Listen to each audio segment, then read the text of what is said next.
Assalamualaikum warahmatullahi wabarakatuh. Pada kesempatan kali ini, saya akan membahas tentang sastra lisan.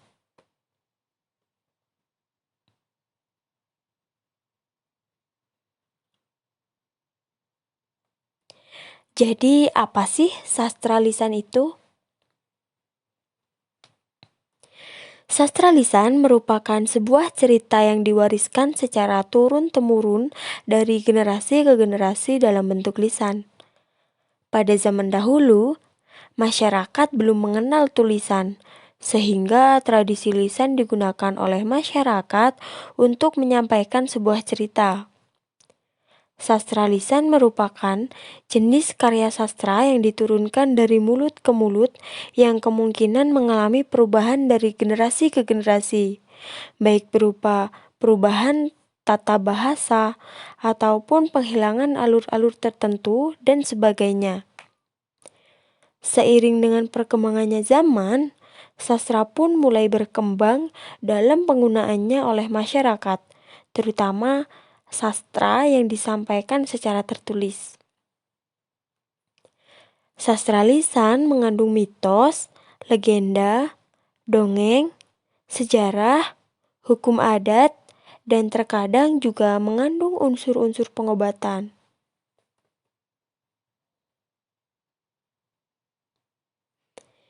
Endra Swara pada tahun 2006 menjelaskan beberapa ciri-ciri dari sastra lisan, di antaranya sebagai berikut.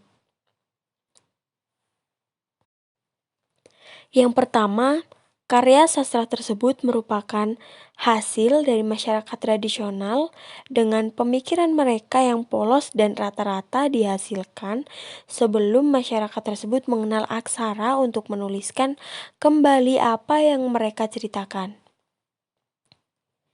Yang kedua, karya sastranya menggambarkan kebudayaan tertentu dengan penulis antonim yang sudah tidak diketahui lagi siapa penulis aslinya.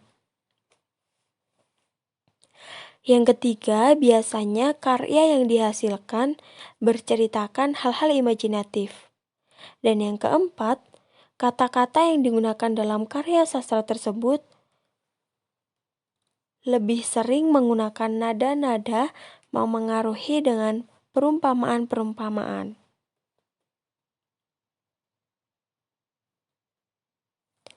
Sastra lisan juga tidak bisa dipisahkan dari folklore. Nah, teman-teman ada yang tahu nggak folklore itu apa? Jadi, folklore adalah sebagian kebudayaan suatu kolektif yang tersebar dan diwariskan turun-temurun, secara tradisional dalam versi yang berbeda, baik dalam bentuk lisan maupun contoh yang disertai dengan gerak isyarat atau alat pembantu pengingat. Menurut Danan Jaja pada tahun 1984, folklore merupakan proyeksi emosi manusia.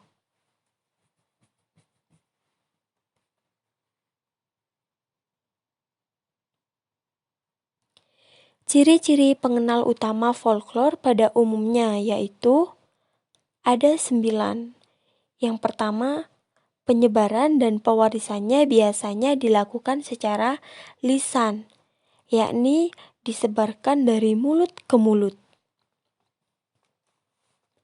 Yang kedua, folklore bersifat tradisional, yakni disebarkan dalam bentuk relatif tetap. Yang ketiga, folklore ada dalam versi-versi bahkan varian-varian yang berbeda. Yang keempat, folklore bersifat anonim. 5. Folklore biasanya mempunyai bentuk berumus atau berpola. Yang keenam, folklore mempunyai kegunaan dalam kehidupan bersama suatu kolektif. Yang ketujuh, folklore bersifat pralogis, yaitu mempunyai logika sendiri yang tidak sesuai dengan logika umum. 8. Folklore menjadi milik bersama dari kolektif tertentu. Dan yang kesembilan, folklore pada umumnya bersifat polos dan lagu, sehingga seringkali terlihat kasar dan terlalu spontan.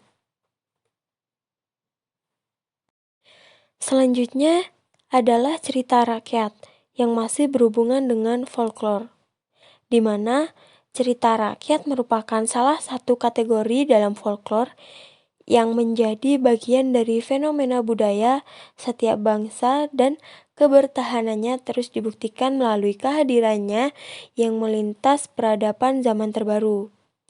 Transformasi di dalamnya dalam semua bentuk atau genre folklore yang paling banyak diteliti para ahli folklore adalah cerita prosa rakyat. Menurut Baskom atau dalam Danan Jajah pada tahun 1984, cerita rakyat dapat dibagi dalam 3 golongan besar, yaitu mite, legenda, dan dongeng.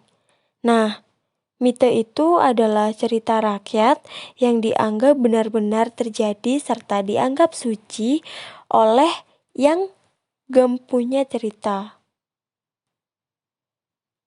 Mite ditokohi oleh para dewa atau makhluk setengah dewa. Peristiwa terjadi di dunia lain atau di dunia yang bukan seperti yang kita kenal sekarang dan terjadi pada masa lampau. Sementara legenda adalah prosa rakyat yang mempunyai ciri-ciri yang mirip dengan mite, yaitu dianggap pernah benar-benar terjadi, tetapi tidak dianggap suci. Berlainan dengan mite, legenda ditokohi oleh manusia meskipun ada kalanya mempunyai sifat-sifat luar biasa dan seringkali juga dibantu oleh makhluk-makhluk gaib.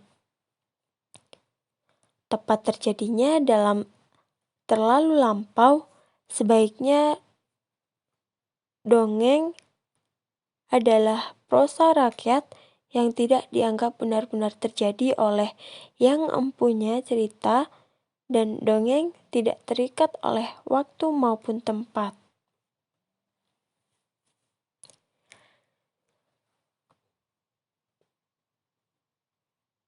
Baik, saya kira itu tadi penjelasan dari sastra lisan.